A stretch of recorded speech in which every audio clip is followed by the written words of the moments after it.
Happy Monday, Cross Church. Hope you're doing well. Dustin Kitchel here, head elder of the Cross Church of Norman. No, I'm just kidding. We all know that's Bruce.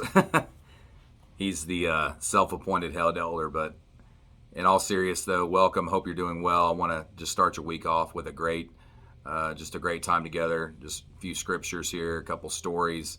I did want you to know that, man, we're living in a very, very strange time right now. It's like 1,000 degrees outside. It's very, very dry. Things are very, very expensive. It costs a lot just to live right now, to be alive.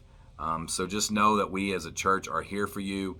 If you need anything financially, spiritually, physically, you let us know. We're here for you. And that's not just tongue in cheek.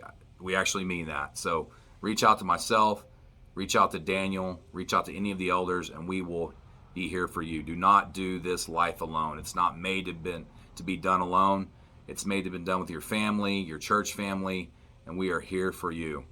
I did want to mention the Kelly family. We love you, praying for you, been thinking about you a lot. Ian, Brandon, Kathleen, Melissa, we love you guys. Our hearts go out to you with your loss, and we will continue to pray and just stand with you in these coming weeks. I do want to get our week started off right with a couple things and read some scriptures, tell a couple stories. But the other day at work, we were just kind of shooting the breeze, and I think the topic was obviously about drinking. We were just talking about drinking and all the different things, and and one of the terms that gets sorry, I don't know why I'm laughing. One of the terms that gets thrown out a lot is hair of the dog, right? The term hair of the dog. Well, hair of the dog. I need a hair of the dog, and I didn't know what that term meant until about 2 or 3 weeks ago. I had no idea. And I just decided I would Google it up. But I know that a lot of you guys watching this video know what it means, but I had no idea. And I know that Bruce's favorite song is by Nazareth, and it's called Hair of the Dog. And he was actually listening to that on the way into church the other morning. Heard it coming out of his hot rod he drives to church every day. But anyway, Bruce, I love you.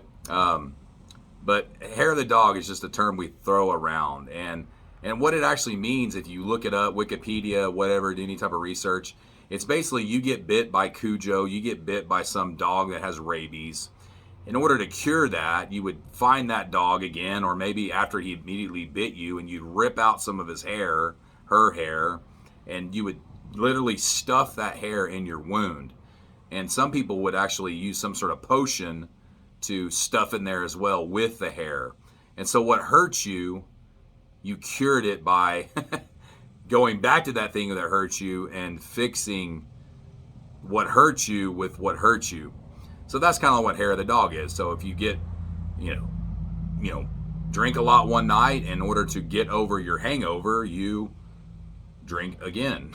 So that's what the term hair of the dog comes from. And that is such a worldly concept, right? It's an old English saying that's been around for centuries, but it couldn't be farther from the biblical truth of how we're supposed to live our lives.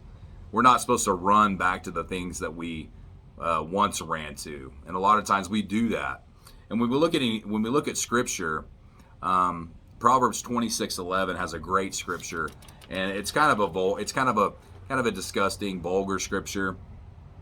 But it says in 26:11 of Proverbs, it says, "As a dog returns to his vomit, so a fool repeats his folly." So as despicable and disgusting it is as that a dog would return to something he just upchucked, which is what happens, that's exactly what it is when a fool returns to his folly, meaning he's going back to something, or we're going back to something that once hurt us to try to fix us again. But that's our mindset a lot of times. We think that what hurt us will eventually fix us, but that cannot be farther from the truth. And in Peter, 2 Peter chapter 2, verse 22, Peter even mentioned this. He's talking about false teachers and false prophets who are actually using, that were once Christians, that are using the gospel to gain.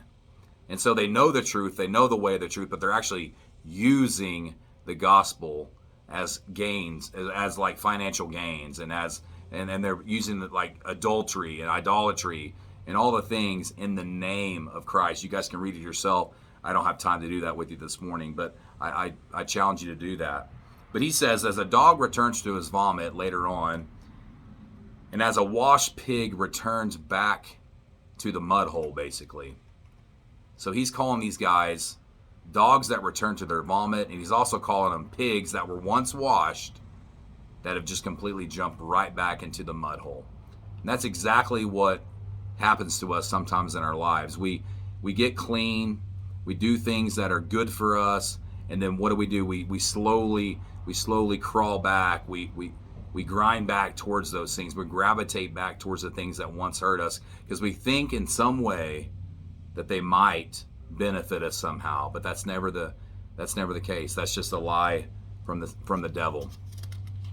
Last scripture I'm going to read this morning to kind of combat that mindset of returning to our vomit or jumping back in the mud hole, if you will.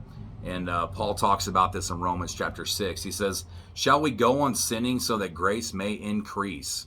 It's not a question. It's a rhetorical question. Okay, and a rhetorical question is basically a statement within a question.